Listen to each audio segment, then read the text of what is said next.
राधे राधे दोस्तों। आज की कहानी बेहद खास है क्योंकि हम इस कहानी में जानेंगे मीरा रानी के पुनर्जन्म से जुड़ी एक और कहानी के बारे में। दोस्तों, जब बात मीरा रानी के पुनर्जन्म की आती है तो उन्हें कई बार माधवी गोपी, कई बार ललिता और कई बार राधा रानी में बता दिया जाता है, परंतु आज जो कहानी हम आपके सामने लाने वाले हैं वो मीरा रानी के पुनर्जन्म से जुड़ी सबसे ज्यादा प्रचलित और माने जाने वाली प्रमाणिक कहानी है। तो आइए जानते हैं कि क्या है ये कहानी और क्यों इस कहानी के अनुसार मीरा रानी को कलयुग में जन्म लेना पड़ा था। तो दोस्तों, एक बार की बात है, कृष्ण के गाँव का एक ग्वाला था। उस ग्वाले ने विवाह किया बरसाने में। पहले यही होता था कि बचपन में ही लोगों की विवाह हो जाते थे, किंतु लड़की को ससुराल बाद में भेजा जाता था।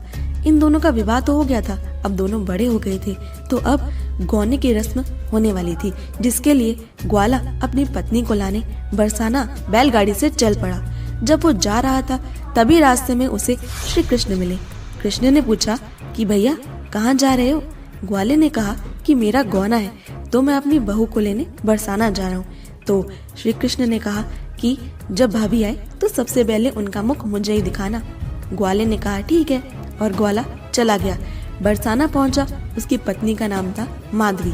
माधवी की माँ ने उसे समझाया कि लाली, तू नंदगांव तो जा रही है, पर ध्यान रखना नंदगांव में एक नंद का छोरा रहता है, उसका नाम है कृष्ण।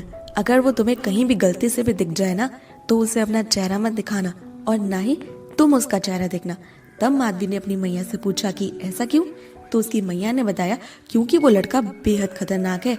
उसके बाद वो ग्वाला माधवी को बैलगाड़ी पर बैठाकर चल पड़ा। नंदगांव की सीमा में वो पहुंच गया और तभी सामने खड़े हुए श्री कृष्ण मिल गए और ग्वाले से वो कहते हैं कि अरे भैया, ले आया बहू को? तो ग्वाले ने कहा कि हाँ भैया, ले आया।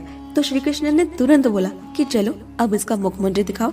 ग्वाले ने माधवी से कहा कि सुनो, ये हमारे सखा है, इनका नाम कृष्ण है, तो इन्हें एक बार अपना मुख तो दिखा दो।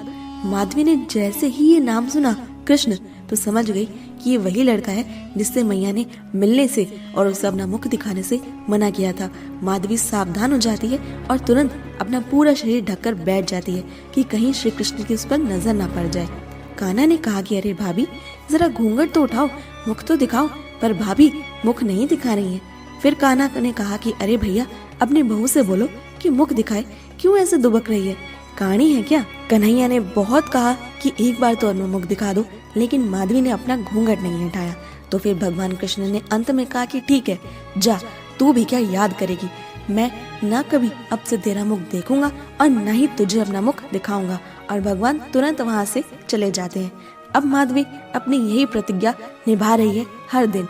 जब जब उसे पता चलता है कि श्री कृष्ण आ रहे हैं या रास्ते से भी जा रहे हैं तो वो तुरंत दौड़कर घर में घुस जाती और घूंघट कर लेती। कान्हा गाय चराकर वापस आ रहे होते हैं, तब क्या गोपियां और क्या नंदगांव का कोई और ग्वाला, सब के सब कन्हैया को एक टक निकालने के लिए अपने घर से बाहर दौड़े चले आते थे। तब माधवी दौड़कर उल्टा घुस जाती थी अपने घर में अपनी माता की प्रतिज्ञा के कारण। फिर एक दिन कुछ ऐसा हुआ कि श्री कृष्ण ने गिरिराज धारण किया, इंद्र के कोप का भंजन किया और बारिश तूफान लगातार वृंदावन पर आ रहे थे। कोई यहाँ भाग रहा था, कोई वहाँ भाग रहा था। इसी भागम भाग में माधवी का घूंघट अचानक से ऊपर उठ गया, खिंच गया और सामने नजर गई।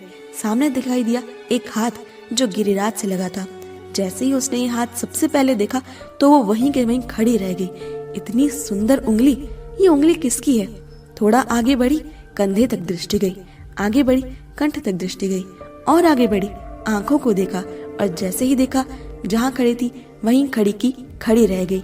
मुंह खुला का खुला रह गया, ना पलके झपका पा रही है, ना हिल पा रही है। एक सखी साथ में खड़ी है और उसे हिलाती है कि माधवी, तू क्या कर रही है, ऐसे क्यों खड़ी है, यहाँ पर सब पर संकट आया हुआ है। माधवी ने उस सखी से पूछा कि ये आदमी कौन है, इतना सुंदर, कौन है ये जिसने गिरिराज को धारण किया है? गोपी ने कहा कि अरे पगली, ये वही कृष्ण है जिससे तू भागती फिरती थी।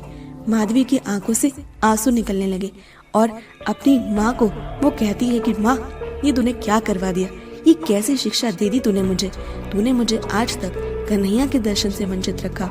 उसने कहा कि आज अभी इसी वक्त मैं इस लाज लज्जा को फेंक दूंगी।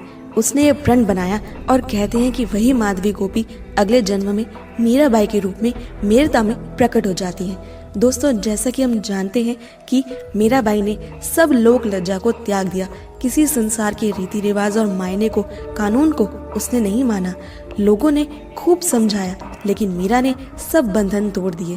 उस समय एक कन्या के लिए जो करना असंभव के समान था, ऐसी ही जिंदगी सारी जीवन मीरा ने बिताई। मीरा ने सब कुछ त्याग दिया और सिर्फ श्री कृष्ण को पूरी तरह से समर्पित हो गई और कृष्ण प्रेम में पूरी तरह से डूब गई। इस प्रकार मीरा ने अपने पिछले जन्म की गलती सुधार ली और लोक लज्जा को त्याग कर श्री कृष्ण के आजीवन दर्शन करने लगी। मीरा को माधवी गोपी इसलिए भी माना जाता है क्योंकि ज्यादातर मीरा श्री कृष्ण को गिरधर या गिरधारी ही बोलती थी। क्यों? क्योंकि उन्होंने अपने श्याम सुंदर का सबसे पहला मनमोहक रूप जो देखा, जिसके कारण उन्हें उनसे प्रेम हो गया, वो था ही गिरधारी कन्हैया का रूप। दोस्तों मुझे इंस्टाग्राम पर फॉलो करना बिल्कुल ना भूलें। मेरी इंस्टाग्राम आईडी है @krishna_my_soul_khushbu। अपनी इंस्टाग्राम आईडी का लिंक मैंने डिस्क्रिप्शन में दे दिया है और यहाँ आपको जानने को मिलेंगे कान्हा के जीवन से जुड़े बेहद अद्भुत छोटे छोटे तथ्य और बेहद खूबसूरत कोट्स।